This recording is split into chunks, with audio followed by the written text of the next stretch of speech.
안녕하세요. 단란한 가정을 꾸려가고 있는 평범한 주부입니다. 결혼하고 나서도 부부가 노력해야 화목한 가정을 이룰 수 있다는 말이 있죠. 남편과 저는 궁합도 안 본다는 4살 차이였는데 정말 사는 게 지옥이라는 말이 절로 나올 만큼 너무 끔찍한 결혼 생활을 했었답니다. 단란한 가정을 꾸려가고 있는 평범한 주부라고 절 소개하기까지 참 먼 길을 돌아왔어요.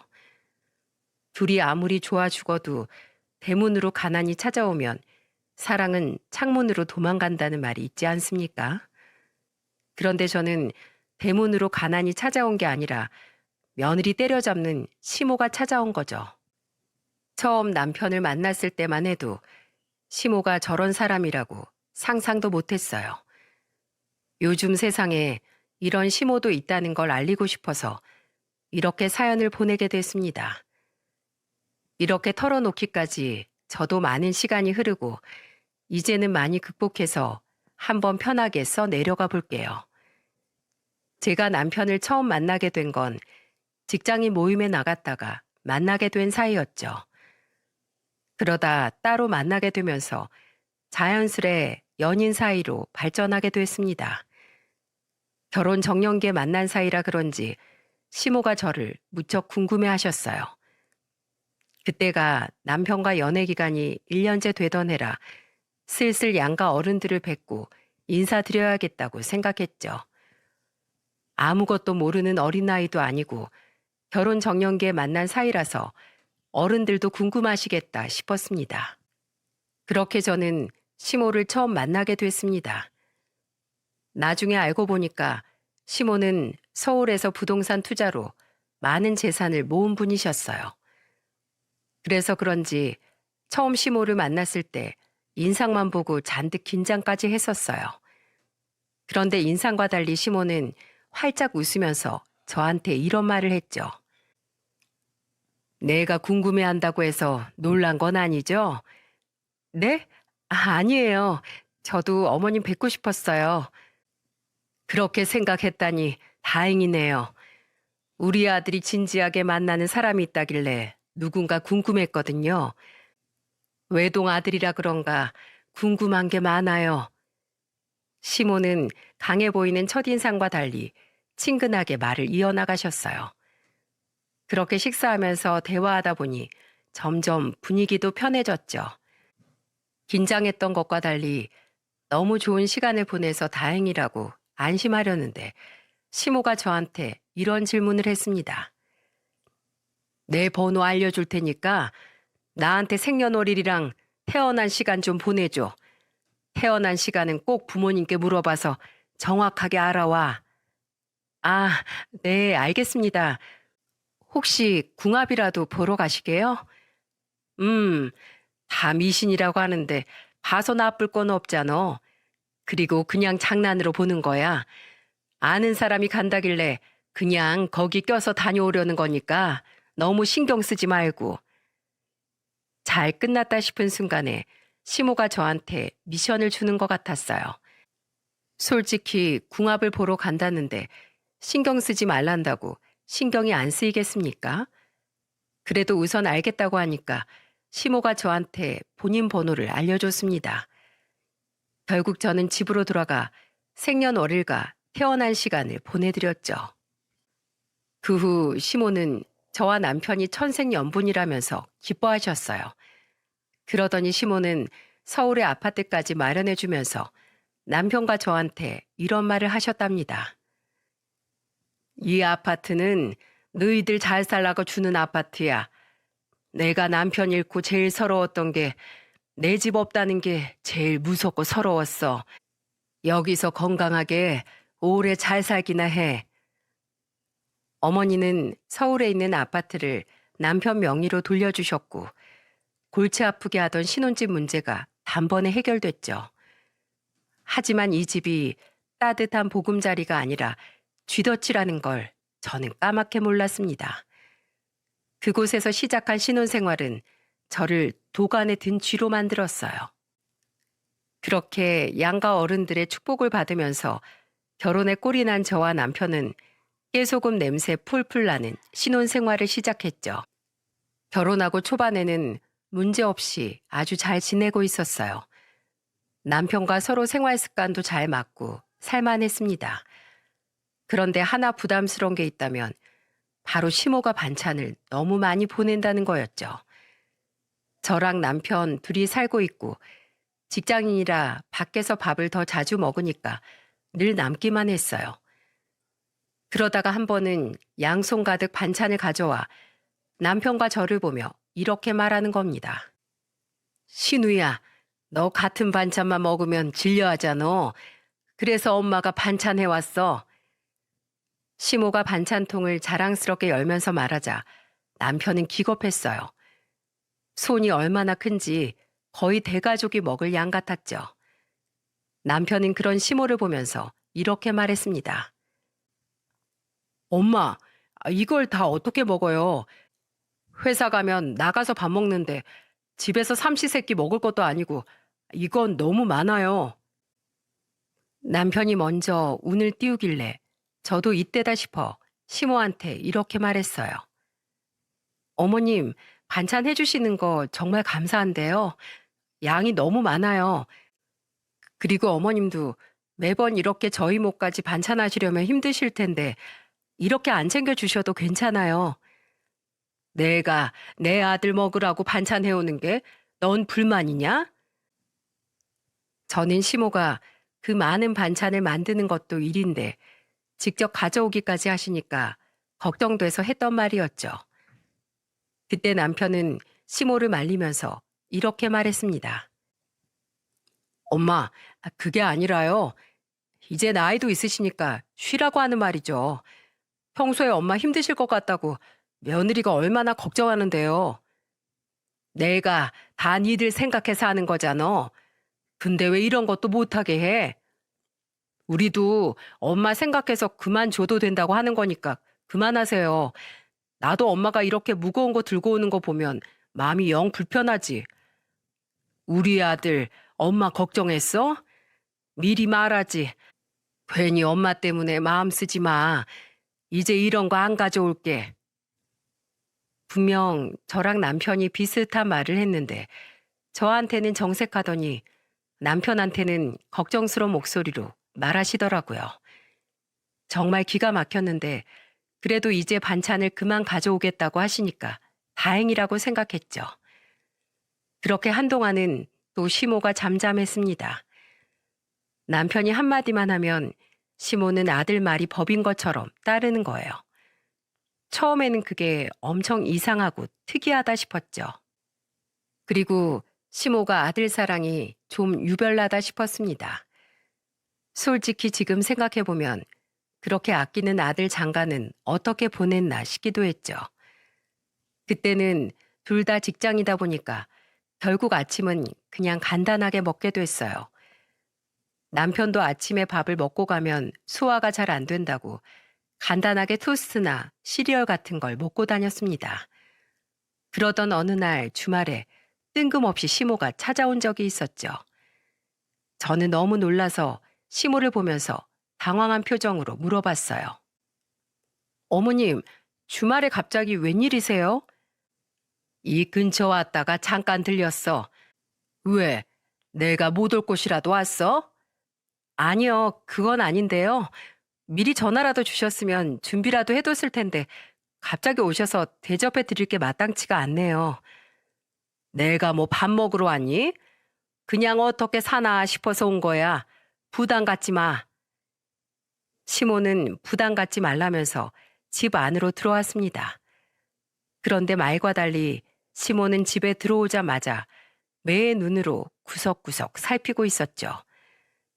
남편은 화장실에서 나오다 거실에 서 있는 시모를 보고 깜짝 놀랐어요. 그래도 마침 점심 먹을 때여서 남편은 시모한테 넌지시 말했습니다. 이 시간에 웬일로 오셨어요?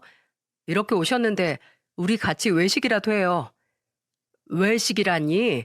그냥 늘 먹던 거 같이 먹으면 되지. 바깥 음식 몸에 안 좋아. 자주 사 먹지 마. 그때 시모의 말을 듣자마자 저는 숙제 검사 받는 기분이었어요.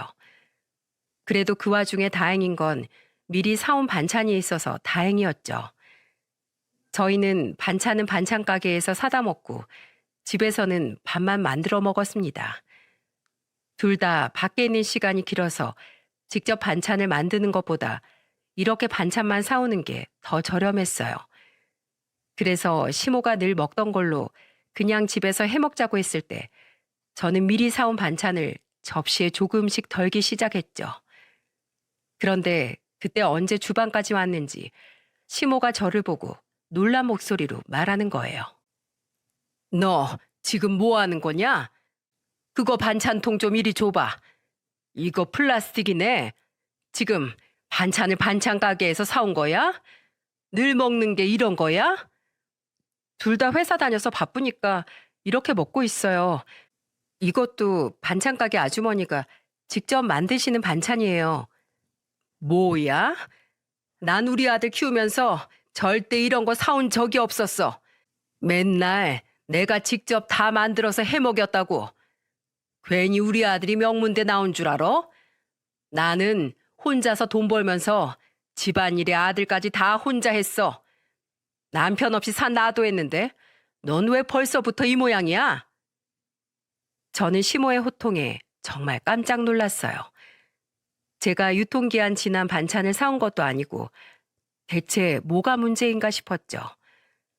그리고 남편이 명문대를 졸업했던 건 공부를 잘했으니까 갔던 거 아닙니까? 이게 대체 반찬이랑 무슨 상관이 있다는 건지 의아했습니다. 반찬 직접 만들어 먹인 걸로 명문대 갔으면 대한민국 엄마들 다 장금이 됐을 거예요. 그때 시모의 호통에 남편이 또 주방으로 달려와 시모를 말리면서 말했죠. 엄마, 또 여기서 왜 이러세요? 우리 살림이니까 그만하세요. 우리? 넌 이제 엄만 안중에도 없는 거야? 내가 널 어떻게 키웠는데 이러고 살아. 너랑 내가 어떻게 살았는데. 갑자기 시모는 서럽다는 듯이 말하더니 바닥에 주저앉아 울기 시작했습니다. 누가 보면 제가 남편한테 못 먹을 음식이라도 줬다고 생각했겠죠.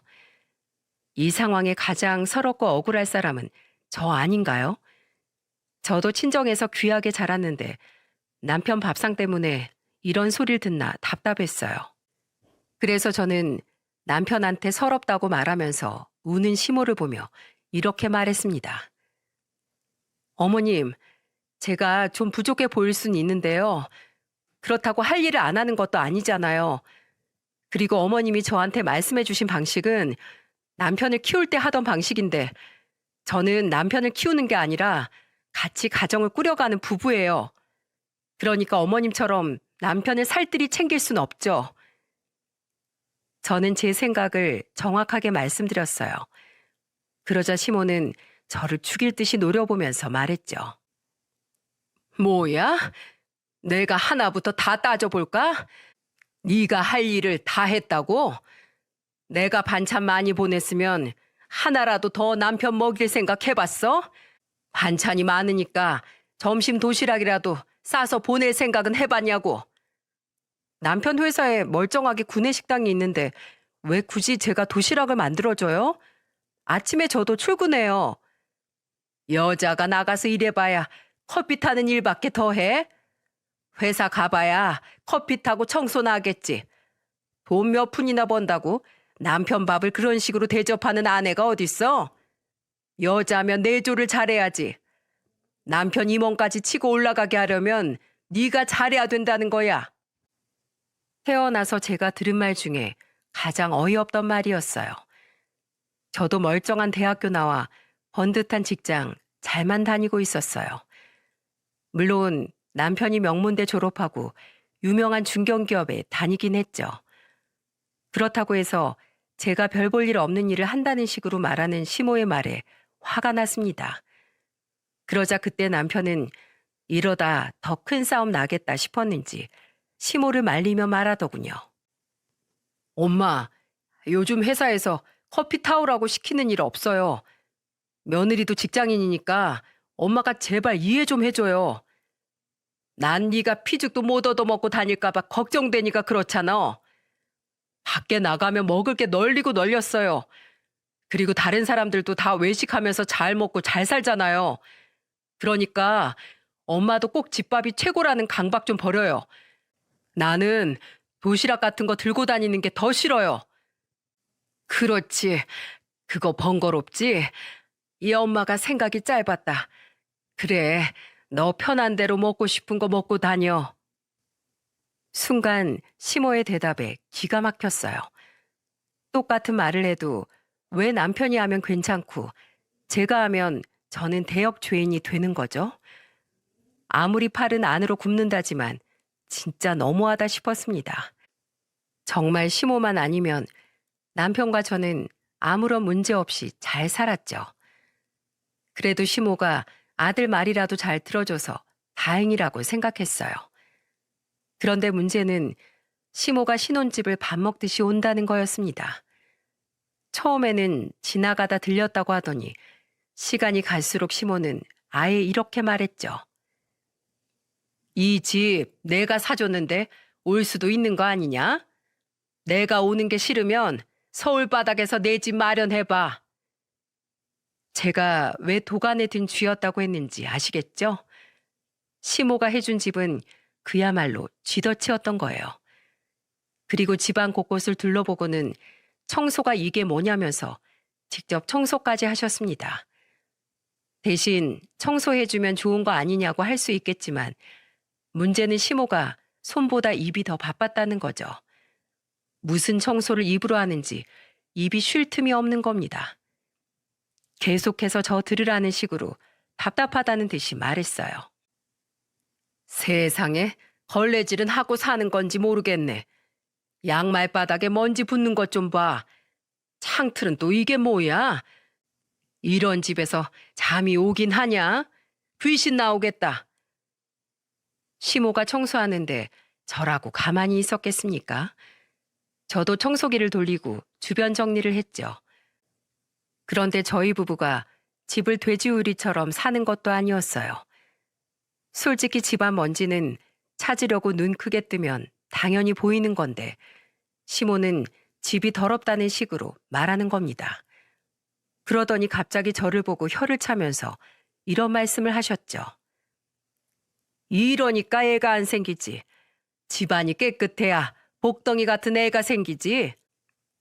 결혼 1년 차쯤 되니까 시모는 아이를 언제 낳을 거냐고 재촉까지 했어요. 하필 그날은 남편이 모임이 있어서 집을 비운 때라 시모를 저 혼자 감당해야만 했습니다.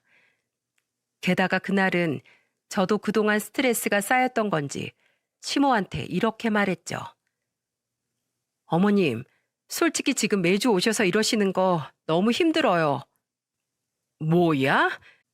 다른 집 며느리들은 시모가 와서 집안 청소해 준다고 하면 아주 고맙다고 절이라도 할 텐데 넌 뭐가 어쩌고 저째? 힘들어? 힘들면 내가 힘들어야지 왜 네가 힘들어? 어머님 힘드시면 제발 그만 오세요. 아무도 어머님한테 청소해달라고 부탁한 적 없어요. 내가 너 생각해서 오는 줄 알아?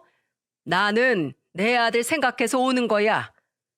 그러면 어머님 아들 다시 데려가서 먹이고 입히고 평생 하세요. 저도 모르게 시모한테 아들을 다시 데려가라는 말이 나온 거예요.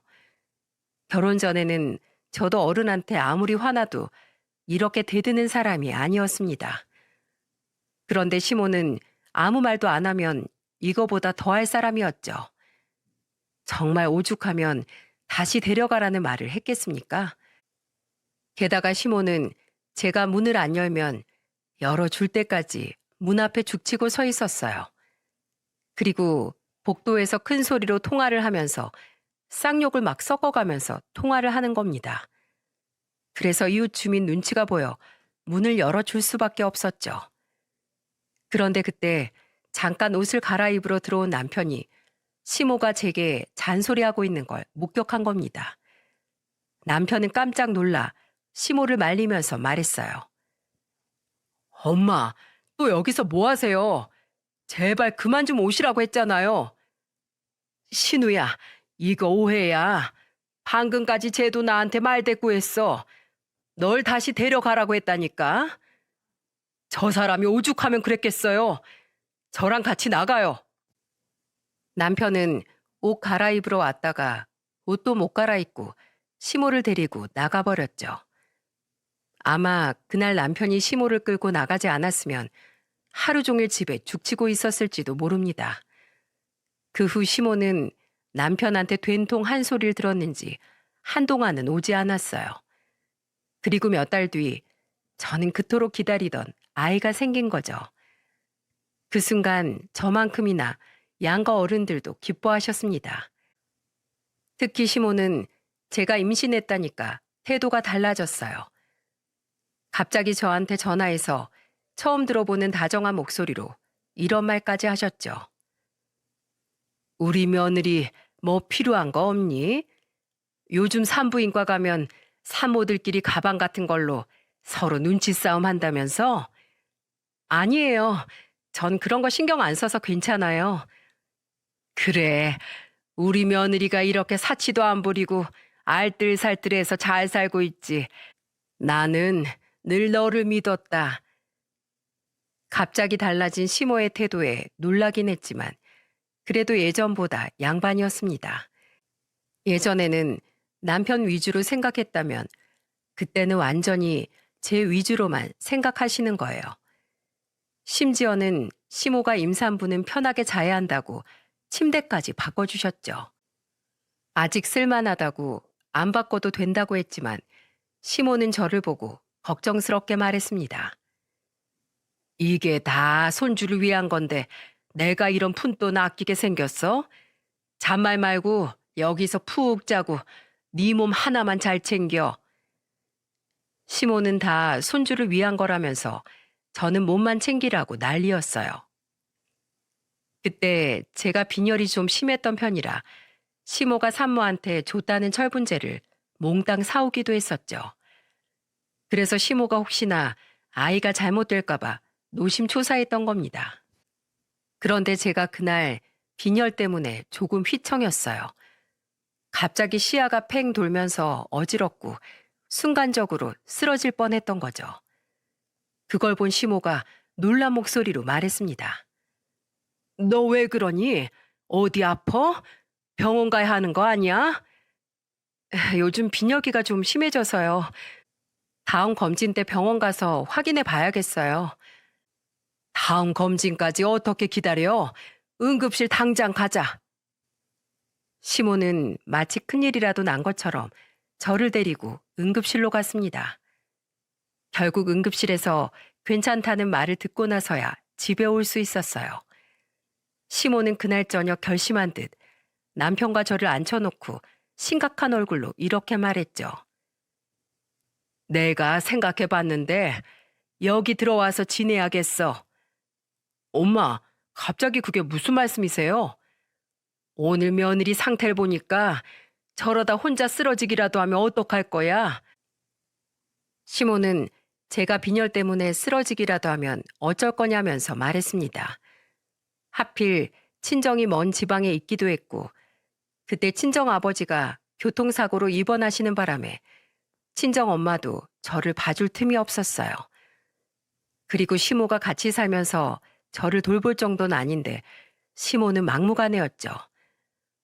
결국 남편과 저의 만류에도 시모는 기어코 살던 집을 전세로 내놓더니 저희가 살던 집으로 들어오신 겁니다. 정말 환장할 노릇이었어요. 그래도 막상 같이 살기 시작하니까 크게 불편한 점은 없었죠. 그때는 시모가 남편도 뒷전이고 오로지 제 건강에만 신경을 쏟으셨습니다. 그런데 진짜 문제는 그 이후에 벌어졌어요. 바로 임신 5개월 차에 아이 성별을 알게 된 순간부터 시작됐죠. 제가 딸을 임신했다는 걸 알고 시모는 크게 실망했습니다. 그리고 그날 병원에 같이 다녀온 뒤 저한테 이런 말까지 했어요. 우리 집안 대를 이어야 하는데 딸을 임신하면 어떡해? 어머님, 그게 어디 제 마음대로 되는 게 아니잖아요. 몰라, 됐어. 아주 집안을 말아먹고 있네. 여자아이 임신했다고 집안을 말아먹는다는 말까지 하셨죠. 안 그래도 제가 임신했을 때 하도 아들 타령을 해서 부담스럽긴 했어요. 그래도 생명인데 딸이라도 예뻐해 주실 줄 알았는데 시모는 딸이라는 말에 실망하더니 그 후로는 제가 뭘 하든 아예 무관심이었습니다. 그런데 차라리 무관심이 편했어요. 그리고 남편과 저는 소중한 딸을 낳게 됐죠. 그런데 시모는 제가 출산하고도 아예 집에 눌러 앉으셨어요. 그러면서 저랑 남편한테 이런 말까지 하더군요. 솔직히 얘가 애를 이제 낳아봤지 키워봤겠어? 내가 옆에서 도와줄 테니까 네가 좀 보고 배웠다 싶으면 내가 알아서 나가마. 너 어차피 친정엄마가 너 도와줄 상황도 아니잖아. 그냥 친정엄마다 생각해. 시모는 결국 전세 살고 있던 사람들 전세 기간까지만 살겠다고 약속까지 했죠. 그런데 시모는 육아를 돕겠다더니 아예 아이한테는 관심도 없었어요. 빈말이라도 손녀딸 예쁘다고 안아줘 본 적도 없었습니다. 그러다가 딸아이 돌잔치를 한다니까 시모가 정색하면서 이런 말을 했었죠. 그게 무슨 소리야? 누가 딸 낳았다고 돌잔치를 해? 기집애 낳은 게 자랑이냐? 어머님, 기집애라뇨. 아직 애잖아요. 남의 집 아이도 아니고 친손이한테 왜 그러세요? 내가 오죽하면 이러겠어, 오죽하면. 남의 집 며느리들은 아들만 줄줄 낳기도 한다는데 넌 왜 첫째부터 딸이야? 아들이나 딸이 뭐가 중요해요. 소중한 생명이고 친자식인데 잘 키워야죠. 자꾸 그런 식으로 말씀하지 마세요. 애들도 다 들어요.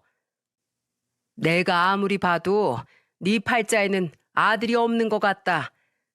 애초에 이 결혼을 허락하는 게 아니었는데 내 발등 내가 찍었지. 심지어는 괜히 결혼시켰다는 말까지 서슴없이 하는 겁니다. 그러더니 한 번은 걸음마를 시작해서 조금씩 걷고 있는 딸을 일부러 툭 치기까지 했어요. 저는 그걸 보고 놀라서 시모한테 화를 냈죠. 지금 뭐 하시는 거예요? 내가 뭘? 얘가 걸음마 하다 나한테 와서 부딪힌 거야. 어머님이 지금 애치는 걸 제가 봤는데 거짓말 하시는 거예요? 얘 좀 봐라. 아주 생사람을 잡네. 네가 애를 제대로 봤어야지. 왜 네가 한눈 팔아놓고 생사람을 잡어? 그날 시모랑 결국 대판 싸우게 된 겁니다. 세상에 어느 엄마가 저런 걸 보고 가만히 있겠습니까? 결국 남편이 와서 말리는 바람에 일단락됐지만 시모는 이게 끝이 아니었어요. 딸 젖병이나 기저귀도 함부로 막 밟고 다니고 정말 지긋지긋했죠. 그래서 저는 남편한테 이렇게 못 산다고 이혼하자고 했던 적도 있어요. 남편과 결혼 생활 3년 차였는데 그동안 몇 번이나 이혼을 입에 올렸는지 모릅니다. 그때마다 남편은 저를 붙들고 울고불고 난리도 아니었죠. 그러다 특단의 조치로 남편이 시모한테 단호하게 말했어요. 저 이 사람이랑 처가댁 가서 살기로 했어요. 혼자 여기서 지내다가 원래 집 전세 끝나면 가세요. 그럼 그때 다시 와서 살게요. 네가 왜 처가살이를 해? 멀쩡한 네 집 놔두고. 엄마가 이 집을 지옥으로 만들고 있는 건 알아요? 엄마 때문에 매일같이 싸운다고요. 알았어. 진정해. 이 엄마가 하늘에 맹세할게. 정말 2번 다신 안 그럴게. 그 시골까지 가서 뭐하고 살려고 그래. 너 이제 과장까지 달았는데 회사 그만둘 거야? 엄마가 잘못했어. 그러니까 진정해. 시모는 저와 남편한테 싹싹 빌면서 말했습니다. 정말 친정이 가까이만 있었어도 집 나갔을 거예요. 결국 사면 초가였던 저와 남편은 시모를 용서했죠. 그러다 저한테 둘째가 생긴 겁니다. 시모는 둘째 소식에 눈을 반짝이면서 기뻐했습니다. 그러면서 시모는 제가 첫째를 임신했을 때 빈혈이 심했다는 걸 기억하고 어디서 한약까지 지어오셨어요. 저는 한약을 싫어하는데 시모가 한약을 들이밀면서 말했죠. 이거 한 잔 쭉 들이켜. 이게 임신한 여자 몸에 그렇게 좋대. 저 한약 먹을 줄 몰라요. 그리고 냄새가 너무 고약해서 못 먹겠어요. 너 첫째 가졌을 때 빈혈 심했잖아. 그래서 내가 특별히 가져온 거니까 좀 먹어봐. 유명한 한약방에서 줄까지 서서 지어온 거야. 못 먹겠다는데도 시모는 끝까지 한약을 권유했습니다.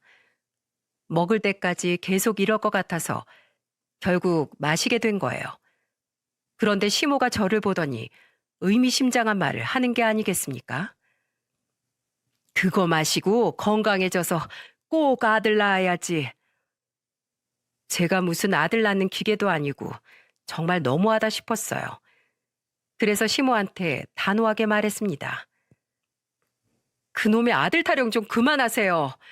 어머님 그러실 때마다 저 너무 스트레스 받고 힘들다고요. 뭐? 스트레스?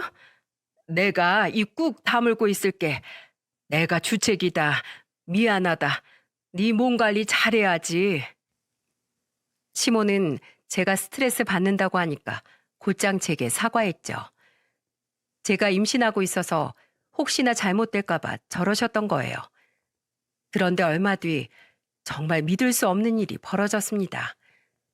출산 예정일이 한참 남았는데 갑자기 배에 통증이 와서 병원에 실려가게 된 거죠. 그리고 제가 정신을 차렸을 때 저는 유산이라는 충격적인 소식을 듣게 됐어요. 너무 놀라서 의사를 붙들고 울면서 물었습니다. 제 아이가 어떻게 됐다고요? 유산입니다. 혹시 평소에 건강에 이상이 있으셨어요? 첫째 임신했을 때 빈혈이 심하긴 했는데 둘째 때는 빈혈도 없고 수치도 괜찮았어요. 그럼 혹시 뭐 약 같은 거 드신 거 있으세요? 저 한약이요. 어머님이 한약 먹으라고 매일 챙겨주셨어요. 한약 잘못 먹으면 유산하는 경우도 있어요. 특히 체질이 안 맞으면 태아한테도 위험했을 거예요. 저는 의사의 말에 분노가 차오르기 시작했죠.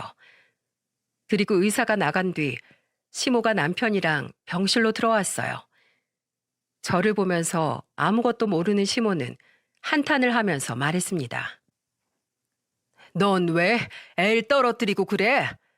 내가 비싼 한약까지 지어 먹였는데 아들 낳으라고 한약 지어왔더니 성별도 알기 전에 애를 떨어뜨려?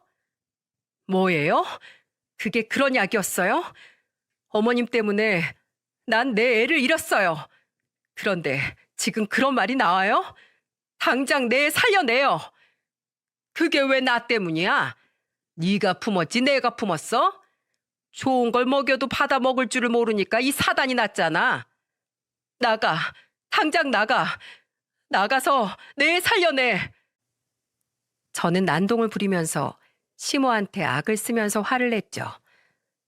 그러자 시모는 사태의 심각성을 느끼고 병실에서 나갔어요.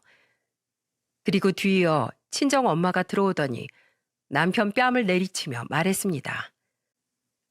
엄마 치마폭에서 살 거면 평생 거기에 둘둘 말려서 살지. 뭐하러 내 딸이랑 결혼해서 이 지경을 만들어? 장모님, 죄송합니다. 제가 죽을 죄를 지었어요.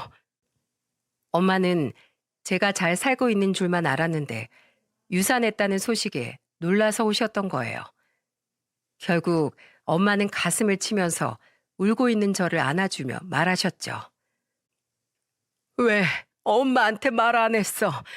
말했으면 엄마가 달려왔을 텐데. 엄마 힘들까 봐 그랬어. 근데 엄마, 내 애가 없어졌대. 나 어떻게 살지? 다 나 때문이야. 내가 죽일 년이야. 아니야, 아니야. 이 엄마가 잘못한 거야. 네 탓 아니야. 우리 딸 그러지 말어. 안아보지도 못하고 이렇게 떠나보내서 어떡해. 내 새끼 어떡해. 저는 머리를 쥐어 뜯으면서 오열했습니다. 그렇게 엄마는 유산하고 힘들어하는 제 곁에서 몸조리를 도와주셨죠. 그 후 시모는 집에서 쫓겨난 상태였어요. 그래도 분이 풀리지 않는 저는 시모를 경찰에 신고까지 했죠. 저는 그때 시모가 한약에 일부러 약을 탄 거라고 믿었습니다. 그런데 조사 결과 무혐의 처분이 나왔어요. 이렇게 되자 이미 시모와 돌이킬 수 없을 만큼 사이가 틀어져 있었죠. 그렇게 멍하니 정신 나간 채 지내던 저는 회사에 가겠다고 말했습니다. 그러자 엄마는 제 손을 잡으면서 말했어요. 무리하지 마. 그 정신으로 어딜 가. 아니야. 가만히 있는 게 더 지옥 같아. 그냥 바쁘게 살아야겠어. 잠도 안 오고 정말 미칠 것 같아. 결국 저는 엄마 남편의 걱정 속에 회사에 복직하게 됐어요. 큰애는 어린이집에 갈 수 있어서 회사를 다니는데 무리가 없었습니다. 그런데 제가 복직한 사실을 몰랐던 시모가 사고를 치고 만 거죠. 야근을 하고 집에 왔더니 시모가 남편을 붙들고 이렇게 말하는 소리가 들렸어요. 내가 다 봤다니까. 점심때 어떤 남자랑 커피 들고 가는 걸 똑똑히 봤다고. 유산에서 충격받은 게 다 거짓말이야. 바람난 거 들킬까봐 쇼한 거지. 아니라고 했잖아요. 남편은 시모한테 소리를 질렀고 그와 동시에 저는 현관을 벌컥 열고 들어가 시모랑 남편을 보고 소리쳤습니다. 뭐? 바람? 나 진짜 지긋지긋해서 못 살겠어. 이혼해. 이렇게 더 살다간 내가 미쳐서 무슨 짓을 할지 모르겠어. 적반하장도 유분수지. 너 바람 펴놓고 무슨 낯짝으로 이혼을 하재?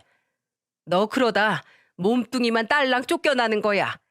재산 분할 꿈도 꾸지 마. 그때 시모의 말에 저는 남편을 보면서 어이가 없는 표정으로 말했죠. 들었지? 당신 엄마가 저런 사람이야. 아주 사람을 피말려 죽일 사람이라고. 우리 엄마가 당신한테 저런 소리 한 적 있어? 왜 나만 당신 엄마한테 개무시를 당하면서 살아야 되는데. 이혼하자. 난 더는 못해. 미안해. 나도 더 이상 당신 못 잡겠다. 좋은 아빠, 든든한 남편 해주고 싶었는데 미안해. 시모는 그 상황에도 남편을 보면서 네가 뭘 잘못했길래 사과를 하냐면서 소리를 질렀죠. 그러자 남편은 시모를 끌고 밖으로 나갔어요. 결국 저와 남편은 시모의 악행에 이혼까지 하게 된 겁니다. 이혼 절차가 끝났을 때 속이 다 후련했죠. 정말 제 인생에서 시모만 지울 수 있다면 그게 뭐든지 다 할 수 있었어요. 그렇게 딸을 데리고 둘이 살게 된 지 3년이 지났을 때였습니다. 어느 날 갑자기 전 시모한테 전화가 온 거죠. 이혼하고 한 번도 연락한 적이 없어서 차단할 생각도 못 했었네요. 3년 내내 잠잠하다 이게 무슨 일인가 싶었습니다. 망설이다 전화가 끊겼는데 잠시 뒤 전 시모한테 문자가 하나 왔는데 내용이 심상치 않았죠. 혜미야, 내가 잘못했다. 다시 돌아와줘. 내 아들이 이상해. 미쳐가는 것 같아.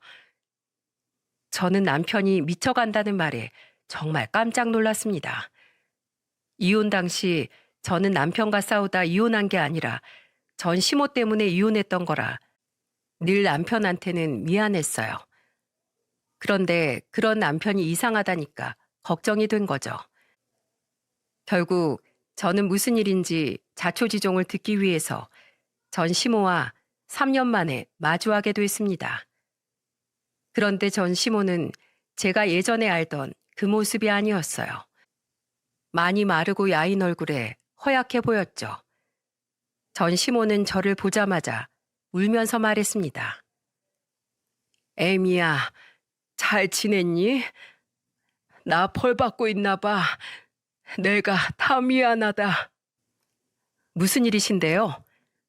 이것 좀 봐줘. 나 사실 암이야. 언제 어떻게 될지도 모르는데 너랑 이혼하고 나서부터 신우가 이러고 살고 있어. 전 시모는 휴대폰을 건네면서 힘겹게 말했죠.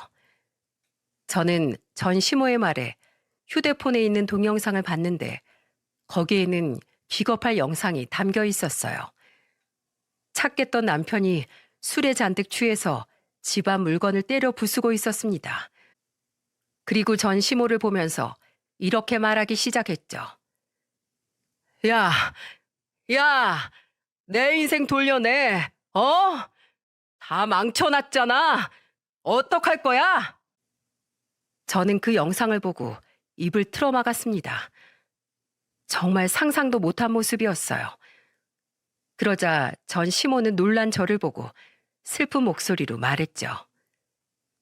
그 좋은 직장도 다 때려치우고 술만 마시면 욕하고 때리고 난리도 아니야. 아주 날 잡아먹으려고 한다. 내가 다 잘못했어. 너한테 무릎이라도 꿇으라면 꿇을게. 제발 내 아들 좀 데리고 병원에 가줘. 전 시모는 정말로 무릎을 꿇더니 저한테 빌기 시작했습니다. 앙상한 팔로 저한테 싹싹 비는 전 시모보다 남편이 걱정됐어요. 그래서 저는 전 시모와 같이 남편을 보러 가기로 했죠. 집안에 가보니까 술 냄새가 진동했습니다. 그리고 그 방 안에는 남편이 술을 마시고 혼자 중얼거리고 앉아 있는 거예요. 남편은 인기척을 듣고 고개를 돌리다 저를 보고 깜짝 놀랐죠. 그런 남편을 보고 저는 이렇게 말했습니다. 여보, 나 왔어. 왜 왔어? 뭐하러 왔어? 당신이 이렇게 힘들어할 줄 몰랐어. 그때는 내가 너무 힘들어서 당신 마음까지 신경 쓸 겨를이 없었어. 나 혼자 살자고 내가 도망치듯 이혼해서 미안해. 내가 더 미안해. 그 지경까지 가는 건 막았어야 했는데 내가 죄인이야. 남편은 고개를 숙이고 눈물만 흘렸어요. 그런데 남편은 술에 취해 이미 제정신이 아닌 상태였습니다. 이성적 판단도 못하고 벽에 갑자기 머리를 박기 시작했죠. 저는 놀라서 남편을 말리며 다급하게 말했어요. 여보, 우리 빨리 치료받자. 당신 지금 심각해. 당신 딸 안 볼 거야? 3년 내내 한 번도 보러 안 왔으면서 평생 안 볼 거냐고. 딸 이야기를 꺼내자 남편은 그제야 머리 박는 걸 멈췄습니다. 그리고 다음 날 남편을 데리고 병원으로 갔어요. 진단 결과 남편은 알코올 중독으로 인한 알코올성 치매가 온 상태였죠. 일상생활에 문제가 생길 만큼 폭력적인 성향도 강했고 몸을 제대로 가누지도 못했습니다. 게다가 작화증이라고 해서 일어나지 않은 일도 일어났다고 믿는 망상까지 있던 거예요. 그래서 남편이 자꾸 시모가 자기를 죽이려 했다는 이상한 말을 했던 거죠. 저는 그때 진료실을 나오면서 남편한테 이렇게 말했습니다. 3년 만에 딸 보는데 이 상태로 갈 수 있겠어? 당신 얼른 치료받고 건강해져서 우리 딸 보러 가자. 우리 딸이 날 기억 못하면 어떡하지? 아니야. 당신이 예전 모습만 찾으면 우리 딸은 다 기억해. 유치원에서 카네이션 만들 때도 꼭 2개씩 만들어 온다니까. 남편은 제 말에 그제야 눈을 반짝였어요. 그리고 치료를 받기로 결심했죠. 저는 세상 밖으로 나오기로 결심한 남편 곁을 지켜줬습니다. 그런 남편을 응원하면서 딸 사진도 자주 보여줬어요. 그러자 조금씩 남편 얼굴에 생기가 돌기 시작했죠. 그동안 남편은 시모를 원망하면서 복수하고 싶은 마음에 스스로의 인생을 망쳤던 겁니다. 남편은 저한테 울면서 이렇게 말했어요.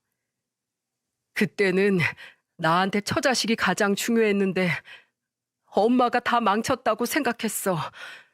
그래서 엄마가 날 얼마나 끔찍하게 아끼는지 아니까 내 인생을 망친 거야. 한번 내 심정 똑같이 느껴보라고. 내가 부족한 건 생각도 못하고 엄마 탓만 했어. 내가 너무 한심해서 딸 보러 갈 엄두도 안 나더라. 남편은 오열하면서 말했습니다. 그런 남편을 가만히 다독였죠.